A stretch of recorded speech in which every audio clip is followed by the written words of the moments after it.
بسم اللہ الرحمن الرحیم۔ السلام علیکم جماعت ہشتم کے بچے، آج اپنا چوتھا لیکچر کریں گے اور سبق ہے ہمارا شہری دفاع۔ آج اس میں ہم کتاب کی پڑھائی بھی کریں گے اور الفاظ معنی بھی کریں گے۔ اب شہری دفاع میں ہم کیا پڑھیں گے کہ شہری دفاع میں دھماکے کے بارے میں بیان کیا گیا ہے، کس طرح سے ایک شہر کی بڑی مارکیٹ میں دھماکہ ہو جاتا ہے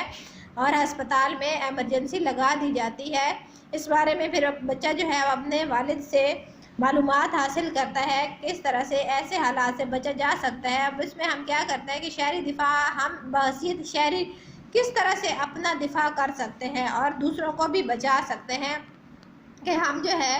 جب بھی کوئی اس طرح کی مشکل حالات آئیں اپنے ارد گرد لوگوں کی خبر رکھیں، کیونکہ آج ایسا دور ہے کہ ہم لوگ کسی کی خبر نہیں رکھتے، اپنے موبائل میں ہی رہتے ہیں، اپنے گھر میں رہتے ہیں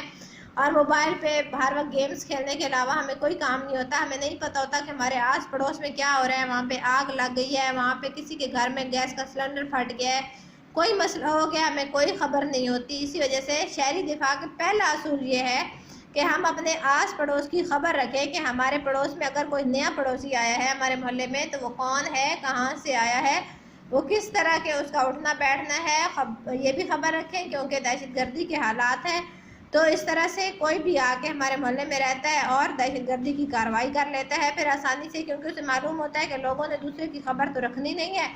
محلے کی، تو ہمیں جو ہے وہ آسانی سے ہم اپنا کام کر سکیں گے، وہ ایسی جگہ پہ جا کے بسیرا پھر کرتے ہیں۔ اب کیا ہے کہ شہری دفاع کے بارے میں کیا ہے کہ وہاں پہ اس سبق میں بیان کیا گیا ہے کہ جب بھی کوئی ایمرجنسی حالات ہوتے ہیں ہمیں سب سے پہلے تو اس کی تربیت حاصل کرنی چاہیے، اس کی تربیت دی جاتی ہے، ادارہ جو ہے وہ تربیت دیتا ہے کہ اس طرح سے کہ ہمیں جب بھی کسی ایکسیڈنٹ ہوتا ہے، کسی حادثے کی صورت میں ہم مریض کو ابتدائی طبی امداد یعنی فرسٹ ایڈ کس طرح سے دے سکتے ہیں، پہلی مدد ہم اسے کیا دے سکتے ہیں، اس میں سارا بتایا گیا کہ سب سے اگر تو کسی کے بازو کی ہڈی ٹوٹ جاتی ہے ایکسیڈنٹ میں تو وہ اس کے جو ہے لکڑی کی کچھ تختے لے کر اسے جو اس کے بازو کو سیدھا کیا جائے اور اس کے پٹی لے کر اس کے گلے میں بازو حمال کر دیا جائے، اسے باندھ دیا جائے تاکہ وہ لٹک کر ٹوٹ نہ سکے۔ اس طرح جب کسی کا بھی ایکسیڈنٹ ہوتا ہے تو سب سے پہلے تو ہمیں ایمبولینس کو اطلاع کرنی چاہیے، پھر اس کے بعد جو بھی اس کے حالات ہوتے ہیں اس طرح سے اسے نمٹنا جاننا چاہیے، اور اس کے لیے جو ہے اس کی تربیت لینا ضروری ہے اور بہت سے رضاکار تنظیمیں جو ہیں اس کی تربیت دیتی بھی ہیں اور اپنے لوگ جو ہے اس میں رضاکارانہ طور پر حصہ لیتے ہیں۔ رضاکارانہ کس طرح سے ہوتا ہے؟ رضاکارانہ طور پر کام کرنا یعنی بغیر کسی تنخواہ کے یا معاوضے کے کام کرنا، ٹھیک ہے جی۔ اسی طرح سے کیا گیا کہ اگر کسی کے گھر میں آگ لگ جاتی ہے یا اسے جو ہے وہ بجھانے کی کوشش کریں، زیادہ سے زیادہ سب سے پہلے تو ہے جان بچانے کی کوشش کریں، یعنی ہم آگ بجھانے میں لگے رہیں اور اندر جو بچے ہیں یا انسان ہے وہ جل جائیں۔ پہلے سے انسانی جانوں کی حفاظت ضروری ہے۔ اگر کسی کو آگ لگ جاتی ہے تو وہ کیا کرے کہ وہ اپنے جو ہے منہ پر ہاتھ رکھے اور زمین پر لیٹنا شروع کر دے تاکہ اس کے جو ہے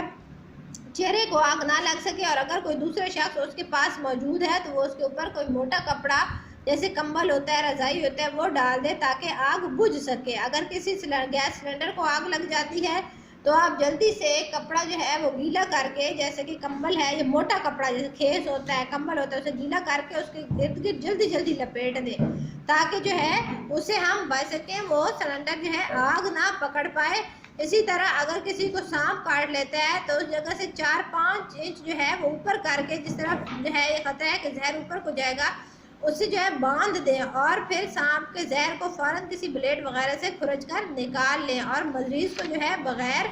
جو ہے وقت ضائع کیے بغیر اسے ہسپتال لے جائیں۔ یعنی کہ اگر ہم نے مریض کو ابتدائی طبی امداد دے دی ہے تو اسے گھر میں پڑا رہنے دیں، نہیں، اسے گھر میں نہیں پڑا رہنے دینا، اس بندے کو جو ہے اس کی ابتدائی طبی امداد کرنی ہے اور اسے اٹھا کے ہسپتال لے جانا ہے۔ ابتدائی طبی امداد کا یہ مقصد ہوتا ہے تاکہ مریض جو ہے وہ فوری طور پر جان سے نہ چلا جائے، اس کی جان بچ سکے، ٹھیک ہے نا۔ آگے ہمارے ہیں الفاظ معنی، اب ہم کرتے ہیں۔ پہلا لفظ ہے ایمرجنسی یعنی کہ فوری ضرورت۔ ایمرجنسی کیا ہوتا ہے کہ ہمیں فوری طور پر جس چیز کی جس چاپ کی ضرورت ہوتی ہے۔ آگے خواہ مخواہ یعنی خواہ مخواہ کا کیا مطلب ہوتا ہے؟ بلا وجہ۔ خواہ مخواہ کا کیا مطلب ہوتا ہے؟ بلا وجہ۔ یہاں پہ گامزدن لکھ دیا تھا، آپ لوگوں نے یہاں پہ لکھنا خواہ مخواہ بلا وجہ۔ خواہ مخواہ کا مطلب ہوتا ہے بلا وجہ، بغیر کسی وجہ کے۔ گامزن کا مطلب ہوتا ہے چلنا، حمائل کا مطلب ہوتا ہے گلے میں ڈالنا، لرزا دینا، کپ کپا دینا،